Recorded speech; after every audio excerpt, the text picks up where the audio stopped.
It's my life. Hai guys, welcome back to Ade Bakti Channel. Dan seperti beberapa banyak request kan untuk ngobrol-ngobrolnya sama Arya Saloka nih. Tapi berhubung Aryanya masih sibuk stripping, nggak apa-apa kita ketemu sama adeknya dulu kan. Penasaran kan? Kita langsung arahkan kameranya. Tada!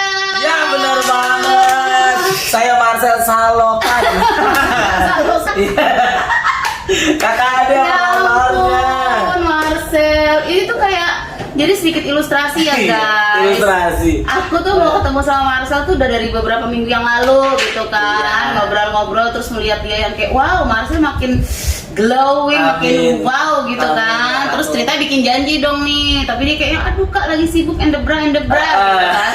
Sampai tiba-tiba aku lihat dia ada di mana-mana ya di dunia persilatan, per-YouTubean and the bra. Terus aku yang kayak agak sedikit yang oh gitu, saya gak mau ketemu sama aku. Tidak dong. Tiba-tiba dia langsung menawarkan diri datang ke rumah aku dan aku yang kayak aduh aku belum beli karpet merah gitu kan, bingung kan gimana. Aman dong. Well akhirnya sesuai dengan aku udah bilang sel kamu jangan PHP-in aku Iya ya. dong. Tidak Hati mungkin. wanita seperti marmer ini. Aduh marmer. Marmer banget nggak? Nggak bisa tembus ya. Gara-gara kayak kalau di center tembus tuh. Marmer mahal. Asli apa enggak ya Iya. marmernya ya kan? Itu antara marmer atau bacan gitu. Ini kan guys aku bingung ngobrol sama dia sebenarnya belum ngobrol aja udah banyak kan ketawa. Aduh. Well, oke deh, kita langsung tanya-tanya aja nih. Jadi aku pertama kali itu aku tuh ketemu Marcel di rumahnya Denny Cagur, Mas Yap. Denny Cagur sama Teh Santi. Dan waktu itu aku inget banget, aku sempet kaget waktu yang dia pertama kali aku lihat kontennya tuh sunat. Sunat. Bener. Itu. Sama Kang Denny ya Iya. kan? Kalau nggak tahu tayangan seperti apa, ini dia. Editor. Editor yang exact. Iya, sunat ya kak. Iya waktu itu kan, itu udah lama banget berarti kan? Banget itu. Tahun 2000. Dua tahun lalu. 2019 ya? 2019. Terus habis itu aku udah sempet penasaran yang aku bilang, Sel aku pengen lihat dong kamu kalau lagi stand up. Berapa kali kan aku Iya. yang nanya sama kamu kan, cuman waktu itu schedule-nya kan berubah-berubah, Iya. dadakan. Kalau mau stand up iya gitu dadakan. Iya kan, tiba-tiba ada acara di mana yang terus aku mau datang akhirnya belum sempet jadi. Iya, bentrok terus. Tadi kan juga sibuk. Aduh. Ya dong. Ya kan. Ya Terus dong. tiba-tiba aku mendengar berita yang Zreng.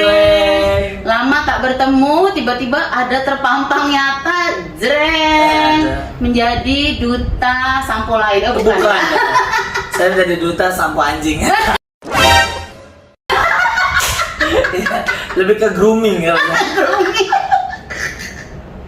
Jadi coba dong ceritain dong itu gimana sih? Aku tuh beneran yang kayak wow gitu. Iya, saya juga kaget. Tuh tiba-tiba saya jadi brand ambassador skincare gitu. Iya kan? Alhamdulillah banget gitu kan. Muka seperti jenglot ini kan. Mau berusaha menjadi glowing gitu kayak. Iya kan? Lo. Itu kan apa namanya out of the box ya, kayak anti Iya. mainstream ya nggak sih? Bener. Biasanya kan orang taunya brand ambassador tuh kan yang putih mulus, Bener. cantik jelita Jadi kan gitu mau kan. mematahkan stigma atau mungkin bikin orang marketingnya deg-degan. Ini beneran.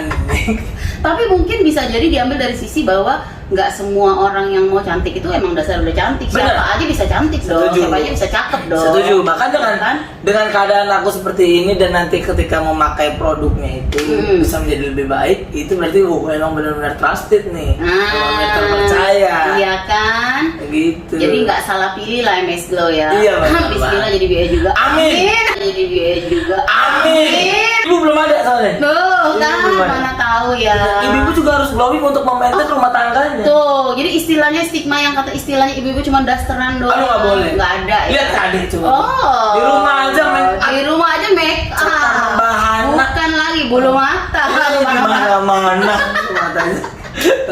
Kacau glowing di mana-mana ada. Terus sekarang gimana caranya rasanya setelah menjadi duta, setelah menjadi boleh dibilang sekarang udah termasuk kategori artis yang Amin. dicari-cari ya, Amin. bukan wanted polisi ya, tapi dicari-cari Bukan. sama semua orang gitu kan. Gimana sih Sel sekarang rasanya jadi kamu itu? Rasanya seneng sih kata, dan ini tidak terpikirkan sejauh ini. Dari 2019 kita ketemu itu Iya, kayaknya masih jauh itu mah. iya ya. Ya kan karena- tadi kan kamu udah di TV kan? udah di di TV TV. kan. Tapi belum meletek banget. Meletek masih banget. dibantuin Teh Santi, bahkan aku ikut tesannya Pak Denny itu dari follower 2000. Iya, aku ingat masih dikit banget Instagram kamu. Belum kan? swipe up sama sekali. Iya. Tesan itu kayak repot banget, itu dia paling capek dah pokoknya dah sama Pak Denny itu kayak, ayo dong bantu follow biar nanti Iya, kita swipe up. bener. Senang banget makanya. Terus kalau misalnya nih ya, aku udah mau sampai mempersiapkan pertanyaan loh. Aduh, ada jangan sampai pertanyaan. menyia-nyiakan waktu loh ketemu Ada sama dia. ngobrolnya bisa. Coba ini contekan dulu deh contekan. Sekarang ibaratnya udah jadi papan atas lah jatuhnya ya. Banget. Udah berapa banyak barang branded nih? Wow. Berarti. Namanya perempuan ya Iya. kan. Selamat malam orang pajak ya. Ini saya barang-barang branded dikasih sih, dikasih. Gitu ya. Aku kemarin dikasih sama Pak Denny sepatu Balenciaga. Wadaw. Kalau- anak Balen ya kan. Iya, kalau beli sendiri kan Balenciaga. Balenciaga ya. Iya. Terus ada dari Mas Gilang, MS Glow. Oke. Calvi. Oh. Sepatu juga. Mantap. Gitu-gitulah, Gitu-gitu lumayan ya. lah. Enggak branded banget, cuman kalau kondangan nggak malu-maluin. Iya ya, belt atau apa udah. Belt belum ada. Oh belum ya, belt belum ada ya mungkin. Nggak apa-apa lah. So, itu, kalau saya malah lebih menghindari yang kayak gitu-gitu kak. Oh gitu. Karena kalau tiba-tiba langsung dong kaya orang kan kaya maksudnya. Tapi kan emang kamu sekarang memang udah termasuk kategorinya hashtag lelah miskin Lelah itu miskin. terjawabkan ya. Iya, kan? maksudnya intinya sekarang udah di atas garis kemiskinan. Begitu. Sedikit lah di atas. Masa sedikit Iya. enggak dong, wajahnya udah sampai New York Aduh, loh, gimana makanya ceritanya? Tapi aku paspor visa belum ada loh. Sama sekali aku belum pernah ke luar negeri. Kacau banget makanya. Sebentar lagi. Ini 5 menit lagi nih mau naik. 5 menit lagi mau boarding ya? 5 menit lagi mau boarding. Iya. Kita di bandara loh. Iya, kita di bandara, aku juga ikut tuh soalnya. Iya. Biasanya kan di bandana ya gitu. Di bandara Di ya? bandara. Oh gitu. Jadi maksudnya ya itu semua kan berjalan dengan waktu lah ya prosesnya. Tapi kan maksudnya dari awal kamu bikin hashtag lelah miskin itu emang itu curahan hati kamu atau Iya. gimana? Coba ceritain dong. Iya emang itu emang curahan hatiku kayak gimana ya. Jadi ada beberapa hashtag dulu tuh yang sempat beredar, ada kehidupan nyata, terus habis itu lelah miskin, OTW kaya. Itu ada 3 itu tuh. Itu selalu aku pakai tuh. Itu selalu kamu pakai ya untuk memicu kamu juga gitu ya. Bener, jadi kayak karena menurutku adalah bahkan kita di hidup yang miskin aja ada yang namanya comfort zone juga. Masa? Iya, jadi Emang ada orang miskin? ada orang miskin nyaman loh. Bener, nyaman, dia nggak mau keluar dari lingkungannya karena bukan semua orang miskin seperti itu. Iya. Ada beberapa kayak teman-temanku gitu. Oh ya udahlah, nggak mungkin bisa juga gua ngerubah hidup. Ya udahlah gua bangun siang nggak apa-apa. Ya udahlah gua tidur sampai pagi, bangunin malam nggak apa-apa. Jadi yang kulakukan adalah mematahkan itu, bahkan Itu comfort zone ya? itu comfort zone. Bisa dibilang iya, karena memang gue juga mati-matian kerja juga dapat segi hidup. bener.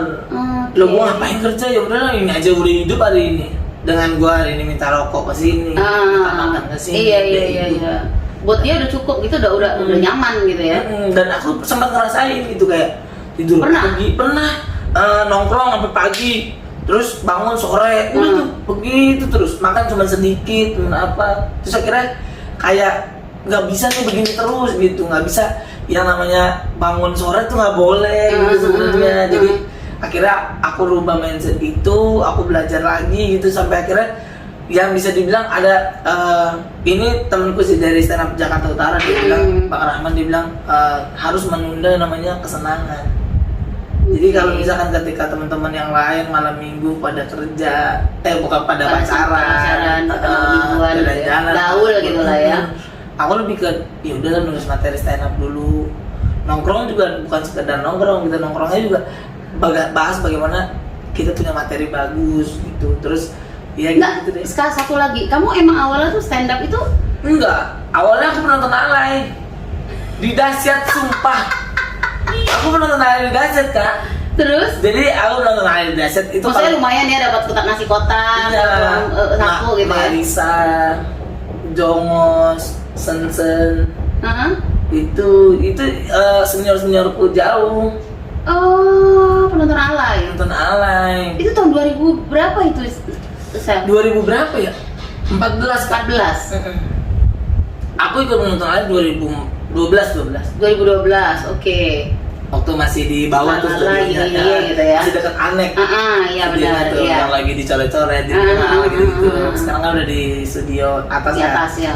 Nah, udah tuh dari penonton alay sampai menjadi sering diundang di acaranya. Iya. Udah kayak hampir co-host lah gitu. Amin ya. Amin tolonglah. Iya. Jadi gitu kan, maksudku aku kayak membuktikan bahwa meskipun kita hari ini hidup susah ya bukan berarti masa depan kita akan susah juga. Enggak, tapi kamu ngapain aja sampai diundang berkali-kali gitu? Apa kamu ngapain? Enggak, gitu? itu nggak mudah kan. Jadi aku baru diundang-undang Indonesia tuh baru akhir-akhir ini juga. Dari segala hal yang udah aku lakukan gitu. Dari aku ikut stand up dulu kan. Stand up, ini udah tahun kelima aku ikut stand up dan kayak aku tuh kayak lebih ke kalau 5 tahun aku nggak berhasil di dunia ini, aku akan pergi nih kemana gitu. Itu target ada targetnya. Serius? Iya di 2016. Jadi 5 tahun kalau nggak sukses cabut lah Harus aku cari kemana. yang lain. Keluar kota kayak kemana kayak buat usaha atau apa kayak karena memang umur masih 25 kan. Iya. Jadi ya udah tuh dari umur 20 tahun aku yakin udahlah fokus ayo udah di stand up. Akhirnya dengan fokus itu mendapatkan hal yang seperti ini. Dari stand up aku bisa dapat acara TV, terus acara-acara di YouTube sampai akhirnya film juga. Bahkan itu nggak semua sukses. Yang kamu kerjain tuh ya, syuting film apa segala macam itu kan? Tidak semuanya Tidak sukses. semuanya sukses. Dari ikut acara stand up di TV Indosiar ya kan? Itu di Suca tuh nggak lolos, nggak jadi juara, cuma 20 besar. Terus Itu zamannya siapa tuh juara? Bintang Emon. Oh, Bintang Emon, oke. Terus habis itu ikut film nggak meletek juga. Habis itu ikut yang lain-lain sampai akhirnya ya udahlah kita coba aja terus coba Di stand up tetap di stand up. tetap di stand up. Tetap di stand up, ikut kritik DPR juara 2 nggak viral juga. Akhirnya udah tuh main ketemulah Pak Denny. Dari awalnya aku nemenin Pak Ajis 2000 pada Presiden Stand Up Indo. Oke, ketemu sama Pak Denny. Pak Denny di situ. Pak Denny juga sulit juga. Pak Denny juga nggak gampang juga buat bikin aku seperti ini.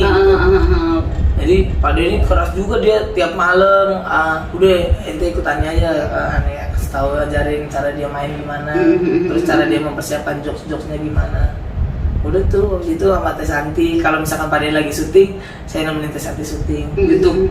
Kalau Pak Denny nggak ada syuting, saya nemenin di YouTube-nya dia. Iya. Udah begitu terus Kak, udah di situ akhirnya meletek kedengeran Akhirnya usaha kerasnya itu terbayarkan juga ya. Benar. Jadi kalau orang bilang itu akan indah pada waktunya, Benar. terjadi sama Marcel ya. Iya. Nggak cuma kata-kata puitis doang itu ya, Iya. Sel ya. Dan itu berdarah-darah juga. Berdarah-darah aja. Berdarah-darah. Berdarah-darah. Soalnya kan orang melihatnya enak banget sih dia kayak gitu Ya, bisa jadi. tidak dong. Enak banget sih dengan modal kayak gitu doang bisa jadi gitu. Oh, enggak dong. Di badan banyak kan. Di badan saya kursi untuk angin duduk udah banyak. Gara-gara naik motor terus tiap hari. Ini dada ketempa angin mulu tiap hari nggak pakai jaket. Kursi duduk udah banyak ya. Iya buat angin biar Buat duduk. angin biar duduk udah kalau boleh ngomong udah yang aduh please dong gitu ya. Iya gitu. Jadi enak lah itu dan akhirnya masuk Tonight Show kan. Palesta, TST, Pak Vincent, sama TNG. Nah di situ tuh baru tuh kedengeran. Baru mulai nama udah mulai terdengar Iya, ya. mulai terdengar. Baru lah sampai lah Marcel seperti sekarang. Itu perjalanannya jauh. Jadi dari sebenarnya kamu mengawali itu kalau boleh dibilang tuh dari 2012 yang mulai itu ngapain kamu awalnya pengen jadi penonton bayaran? Karena aku emang pengen jadi artis kan. Oh kamu kepikiran? Iya. Karena memang Kok kepikiran maksudnya? Nih anak priok nih ya, anak priok kan ya. Ada gila-gilanya pengen jadi artis. Nah gitu. itu. Kayaknya kan kalau orang kan pengen kerja di kantoran misalnya atau kok pede banget. Nah bukan pede Kak, lebih ke ingin bertahan hidup aja. Jadi orang susah yang terakhir miskin seperti aku kayak bukan semua orang miskin kayak gini, tapi kita tuh lebih seneng nggak belajar banyak tapi uangnya banyak.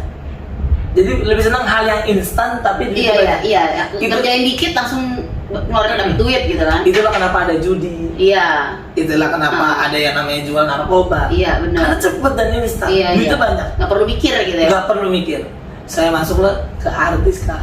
Ke Nggak, dunia maksudnya kepikiran kayak kamu dengan comfort zone kamu kan, terus tiba-tiba kepikiran kayak maksudnya Karena kelihatannya di TV kayak mereka nih cuma tawa-tawa doang. enak nih banget ya, gitu. Cuma ini doang. tapi maksudnya kamu nggak ibaratnya sorry tuh saya maksudnya ibarat kalau misalnya ada yang denger kan gila lo pede banget loh. Banyak. Situ Raffi Ahmad. Banyak. Pasti banyak yang ngomong kayak gitu. Banyak banget. Tapi nggak pernah aku ceritain. Itu tuh. Jadi kayak yang kulihat memang ternyata susah kan. Kalau dulu kan aku mikir gampang ini macam Iyalah, bisa lah gue gitu doang. Ternyata sulit. Tapi ini yang belum pernah aku ceritain. Jadi mimpi-mimpiku tuh nggak pernah aku ceritain kak. Karena aku nggak mau dipatahin sama orang.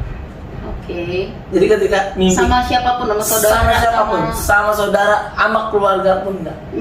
enggak. Karena kalau aku ceritain mimpi-mimpiku, ntar dipatahin, jadi akhirnya sedih. Drop. Kalau aku ceritain mimpi-mimpiku, ntar dipatahin, jadi akhirnya sedih. Drop. Jadi kayak ya udahlah, akhirnya yaudah, aku lebih kayak yaudah, ini mimpi gua, ini yang harus gua lakuin, stepnya dari mana, gua lihat dari yang lain, oh mereka ngelakuin ini, gua jalanin dulu. Apa tuh mimpi kamu?